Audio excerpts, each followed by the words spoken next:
Hey guys, welcome back to my channel. Good evening. আমরা যাচ্ছি সুইটিকে পড়তে দিতে। আর দেখো কাণ্ড, কাগজপত্র ছিঁড়ে ফেলেছে। এগুলো কারা করে? কোনো বাচ্চারা করলে আমি বলবো বাচ্চারা শিখলো কোথা থেকে। আর যেগুলো যদি কোনো বড়রা করে তাহলে আর কিছু বলার নেই আর কি। এত বড় সোসাইটির মধ্যেও এরকম হয়, বুঝেছো? মাঝে মাঝে আবার জানো এইসব জায়গায় জুতোর ছাপও দেখা যায়। আমি তো সঙ্গে সঙ্গে ক্লিনারকে দেখিয়ে ক্লিন করাই, কিন্তু এগুলো করা উচিত নয়। কে বলবে বলো? এগুলো কে বলবে? এই যে লিফট থেকে নামবো, ফ্যানটা নেবো, এটা লেখার কি দরকার? এটা তো নিজের থেকেই আসা দরকার। হ্যাঁ, কেউ করে না। আমার তো ওর ফ্যান বন্ধ করে না রাখলে অস্বস্তি হবে। আমার এই কানটা এখন এখন বন্ধ বন্ধ হয়ে যাচ্ছে, পিছন দিক থেকে হাওয়া দিচ্ছে। পুরো হচ্ছে এমন ঠেলে দিচ্ছে পিছন দিক থেকে, দেয় সে কানাটায় হাঁটতাম মনে নেই, টুইটি মনে হতে পিছন দিয়ে ঠেলে দিচ্ছে, ওরকম ফিল হলো। টুইটি তো পড়তে গেল, আমি তো দিয়ে এলাম ওকে। এসে কাজকর্ম শেষ করে চাটাও খাওয়া হয়ে গেছে। আর আজকে ডিনারে একটা দারুণ রেসিপি বানাবো, সেই জন্য কিছু ইনগ্রেডিয়েন্টস লাগবে, সেগুলোকে অর্ডার করেছি। প্লাস রেগুলারের কিছু সবজিপাতিও অর্ডার করেছি। তো সেগুলো আসুক, এলে তারপর সেগুলোকে ধোয়া মোছা করে বাকি জিনিসগুলোকে ফ্রিজেও তুলবো। আর যে ইনগ্রেডিয়েন্টস গুলো লাগবে সেগুলোকে ইউজ করে আজকে একটা দারুণ ইজি একটা রেসিপি তোমাদের সাথে শেয়ার করবো। অর্ডার করেছিলাম, চলে এসেছে। ফ্লিপকার্ট থেকে অর্ডার করেছিলাম। ফ্লিপকার্ট থেকে একটু তাড়াতাড়ি ডেলিভারি হয়। অ্যাকচুয়ালি ফ্লিপকার্টের যে অফিসটা না, সেটা আমাদের বাড়ির কাছাকাছি, যেখানে স্টোরটা আর কি। তো আমাদের বাড়িতে তাড়াতাড়ি, বিগ বাস্কেটটাও বাড়ির কাছে, ওটাও তাড়াতাড়ি চলে আসে। অর্ডার করেছিলাম এই নুডলসটা। না, আজকে নুডলস বানাবো না, বাট এনে রাখলাম আর কি। যেদিন খাবো সেদিন আনলে না আবার একটু হুড়োতাড়া লেগে যায়। আনালাম গ্রিন কার্ডেমাম, সরি ব্ল্যাক কার্ডেমাম, গ্রিন কার্ডেমাম, দুরকম কার্ডেমাম গরম মশলা বানাবো আর কি। আর তার সাথে রয়েছে চানা ডাল। আর আমি একটা নতুন মানে আশীর্বাদের গরম মশলা দেখলাম, এটার টেস্টটা কিরকম হবে আমি জানি না। আমি জেনারেলি হোল কিনে এনে বাড়িতেই বানাই, তাও ভাবলাম একবার ট্রাই করে দেখবো। তার সাথে কিউকাম্বার স্যালাড তো খেতেই হবে। তার সাথে পুঁই শাক, পুঁই শাক এনেছি। ইলিশের মাথাটা আছে না, সেটা জন্য আর কি। আর কোরিয়ান্ডার লিভস এনেছি। আর এই হচ্ছে পামকিন, প্রান্তিকের ফেভারিট পটল। তার সাথে রয়েছে ছোট্ট সুইট কর্নের প্যাকেট, কারণ এটা দিয়ে স্যান্ডউইচ ট্যান্ডউইচ বানাতে না খুব কাজে লাগে, তো সেই জন্য এনে রেখেছি। আর তার সাথে এনেছি পনির। আর এই অ্যাকচুয়ালি আমার বাড়িতে পনির বানানো নেই। পনিরটা আনালাম এই কারণে, কারণ আজকের রেসিপিতে পনির লাগবে। পনির আর এই কোরিয়ান্ডার লিফ। চলো এগুলোকে আগে গুছিয়ে তুলে ফেলি, দেন রান্না শুরু করা যাবে। আর হ্যাঁ, এই রেসিপিটা বানানোর জন্য যে জিনিসটা লাগবে সেটা আমি আগের দিন রাত্রিবেলা সোক করে রেখে আজকে দুপুরে বয়েল করে আমি ফ্রিজে রেখে দিয়েছি। দেখাচ্ছি কি তেমন। আজকে দুপুরবেলা আমি কচুর শাক রান্না করেছিলাম, কচুর শাকে তো লেগেই ছিল। আর এই হচ্ছে কালা চানা। এই কালা চানাটা কিন্তু অবশ্যই লাগবে। কালা চানা আর পনির হচ্ছে মেন ইনগ্রেডিয়েন্টস, এগুলো লাগবে। কালা চানাটাকে আমি ওভারনাইট সোক করেছিলাম, দেন ভালো করে ওয়াশ করে কুকারে আমি 4টে সিটি দিয়ে নিয়েছিলাম, দিয়ে ঠান্ডা করে ফ্রিজে রেখে দিয়েছিলাম। চলো এটা দিয়ে রেসিপিটা স্টার্ট করা যাক। আর অবশ্য তার আগে এগুলোকে আগে ক্লিন করে নি, নাহলে এই অনেকখানি জায়গা জুড়ে বসে আছে। কিচেন কাউন্টার টপটা পুরোটাই সবজি বাজার নিয়ে বসে রয়েছে। তো আগে আমি সবজি বাজার গুলোকে ভালো করে গুছিয়ে ফেলি, আর ডালের প্যাকেট মশলা প্যাকেট গুলো যথা জায়গায় রেখে। গরম গোল গরম মশলা সবসময় এইরকম ছড়ানো কন্টেনারে রাখি। এটা উডেন কন্টেনার, এটা আমার খুব প্রিয়, এটা আমি অ্যামাজন থেকে কিনেছিলাম। আর এটার থেকে না নিতে খুব সুবিধা হয়, মানে একটা এলাচ দরকার হলো, একটা দারচিনি দরকার হলো, তো এলাচ একদমই নেই, দেখতেই পাচ্ছ। আর আজকে আর বেশিরভাগটাই আমি এই এরকম কন্টেনারে, একটা এয়ারটাইট কন্টেনারে রাখি, যাতে স্মেলটা ভালো থাকে। সবকিছু মিক্স করেই রাখি। আর আজকে খেয়ালই করিনি যে এখানে এলাচটা আছে, এই আগে পুরোনো এলাচটাকে এর মধ্যে দিয়ে দিই, কারণ পুরোনো এলাচটা আগে ইউজ হয়ে যাবে। আমার দারচিনিও শেষ হয়ে গেছে, দারচিনি আনলাম না এই কারণে আউট অফ স্টক দেখাচ্ছে। সেই জন্য ভাবলাম ঠিক আছে, যা দারচিনি আছে এখন আমার চলে যাবে 2-3 দিন, পরে আনি এরকম। তো চলো এগুলোকে রিফিল করে দিই।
চলো এই জায়গাটা ক্লিন করে নিয়েছি, আর যা যা জিনিস দরকার সেগুলোকেও হাতের কাছে করে নিয়েছি।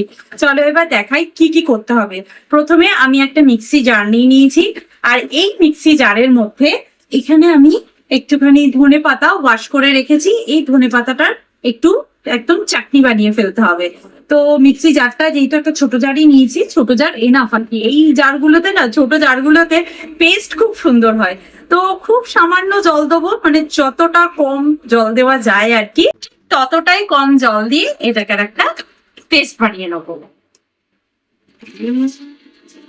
মোটামুটি পেস্ট হয়ে গেছে, এখনো আরো দুবার ঘোরাতে হবে, তাহলে আরো ভালো পেস্ট হবে।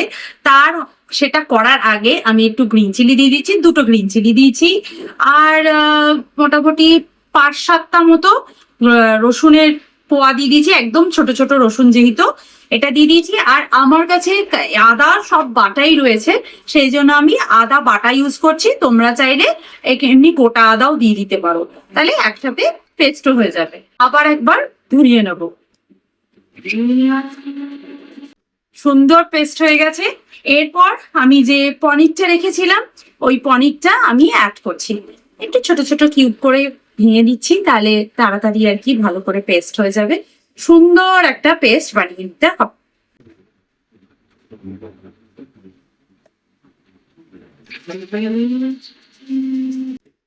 এখন যা সুন্দর একটা ডিপ রেডি হয়ে গেছে, এটা নাচোসের সাথে বা এমনি স্যান্ডউইচ যখন বানাচ্ছি তার সাথে খেতেও কিন্তু বেশ লাগবে। তবে হ্যাঁ, এর মধ্যে একটু মশলাও অ্যাড করতে হবে। আর দারুণ লাগছে দেখতে, আর গন্ধটা অসাধারণ বেরোচ্ছে। আমি এখানে একটা প্যান বসিয়ে নিয়েছি এবং প্যানটা ভালো করে গরম করে নিয়েছি।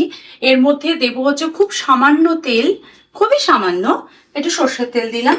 আর এর মধ্যে আমি এখন ফোড়ন দেব হচ্ছে ছোট এলাচ, লবঙ্গ, একটুখানি দারচিনি আর জিরে। জিরেটা ক্র্যাকলস হতে স্টার্ট করে দিয়েছি। এবার যে পেস্টটা বানিয়েছি পেস্ট অ্যাড করব।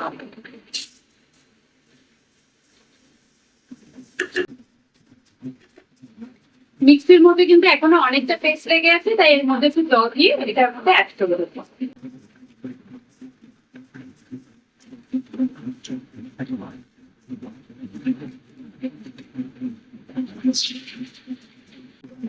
হালকা আছে, একদম লো ফ্লেম করে দিয়েছি, একটু নাড়াচাড়া করে নেবো যাতে ধনে পাতার যে কাঁচা গন্ধটা থাকে সেটা চলে যায়। পনিরের গন্ধ তো ভালো লাগবেই।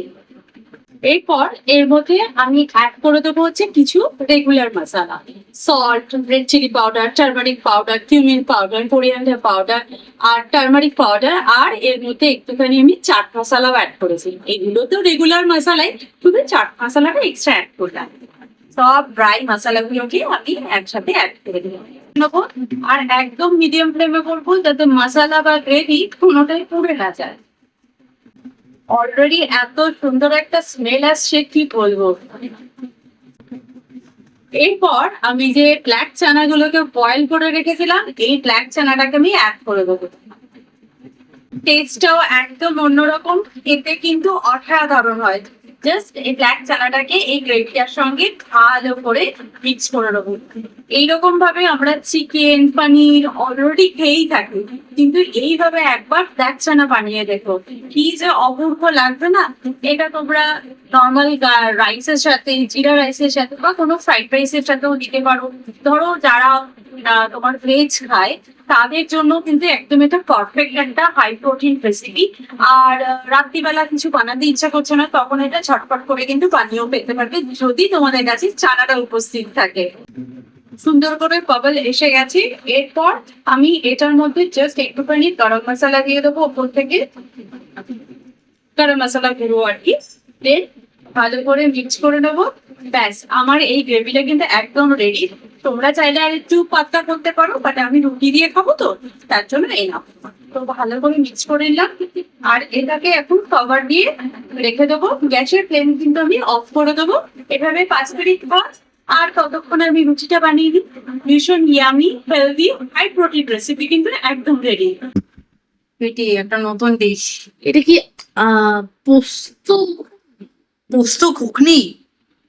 পোস্ত ঘুগনি, এটা তো পোস্ত ঘুগনি। ঠিক আছে, ও শুনছে ভালো কি ভালো গন্ধ বেরোচ্ছে। গন্ধ তো ভালো বেরোবেই, সেটা তো আমি জানি, সেই জন্যই তো আমি দিয়েছি। এটা তুমি খাও। ধর, এই সব স্যালাড তোর নয়, দাঁড়া। তো তাহলে যদি থালায় সবগুলোই খেতাম তাহলে আমার পেট ইনস্ট্যান্টলি ভরে যেত। ওই একটা শশাকে ইনস্ট্যান্টলি পেট ভরে যাবে। যত সব কারি পাত্তা গুছি দিয়ে ওই টেস্ট করে দেখো, টেস্ট করে কেমন হয়েছে। হুম, এবার বলতো কি কি আছে, বল। আমার ফেভারিট। কি? ওটা তোর ফেভারিট না, এটা ছোলা, আর তুই ভালোবাসিস চানা। Both are not same.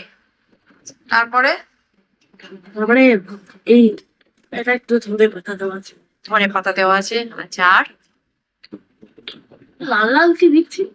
মশলা। আচ্ছা, আর আর জানি না। পনির আছে, পনির। হ্যাঁ, হ্যাঁ, খা। বললাম না, খুব ক্রিমি হবে, দেখতে হবে। দেখো কতটা ক্রিমি হয়েছে একবার দেখো। আমার হাতটা দেখো কতটা তাহলে creamy। বুঝতে এই পারবে। দেখো পনির, পনির দেখ। হাতটা দেখো। হ্যাঁ, হাতটা দেখলেই বোঝা যাচ্ছে। এই তো পনির গুলো দেখা যাচ্ছে। ইয়ামি। হুম, চিয়ার্স। আমি তো এটা বানাচ্ছিলাম, আর আমাদেরই অ্যাপার্টমেন্টে এক দিদি আছে, যার সাথে আমি হাঁটতে হাঁটতে যাই আর কি। সে বাড়িতে পায়েস বানিয়েছে, পায়েস, শিমুয়ের পায়েস। এটি খাবি নাকি? হ্যাঁ, ওই দেখ, বলে খাবে। এটা তো আমাকে দিয়ে গেছে, তোমাকে দেবো কেন? একটু টেস্ট করে দেখি। দেখি পায়েস। অনেকদিন পর পায়েস খাবো। আমি পায়েস টায়েস তো বানাই না, আমার বাড়িতে নতুন বাসন কোসন এলে তবে পায়েস বানানো হয়। টুইটির বার্থডেতে, প্রান্তিকার বার্থডেতে পায়েস বানানো হবে, চালের পায়েস। ও হ্যাঁ, মাঝে একবার আমি চালের পায়েস বানিয়েছিলাম। কি একটা বাসন কিনেছিলাম জানো টুইটি, মনে পড়ে? মনে করতে পারছি। ডিনার করা হয়ে গেছে, তোমরা এই রেসিপিটা অবশ্যই ট্রাই করো, আর আমাকে কমেন্ট করে জানিও যে তোমাদের কেমন লেগেছে। উইদিন 5 to 6 মিনিটস এর মধ্যে তোমাদের পুরো রেসিপি রেডি হয়ে যাবে। এত টেস্টি হাই প্রোটিন রেসিপি কখনোই কিন্তু মিস করা উচিত না। ডিনার কমপ্লিট হয়ে গেছে, কালকে টুইটি স্কুল আছে, এই জন্য যা যা প্রিপারেশন করা সব করে দিয়ে এলাম। রান্নাঘর একদম নিট অ্যান্ড ক্লিন। এখন আমার কারি কারি ওষুধ খেতে হবে, কানে ওষুধ দিতে হবে, তারপর আমি ঘুমাতে পারবো। আর স্কিন কেয়ার তো অবশ্যই করতে হবে। তো চলো, আজকের ভিডিওটা তাহলে এখানে এন্ড করছি। দেখা করবো নেক্সট ভিডিওতে। ততক্ষণের জন্য তোমরা খুব ভালো থেকো, সুস্থ থেকো, আর লাইফটাকে এনজয় করো। Bye, see you in next video. By.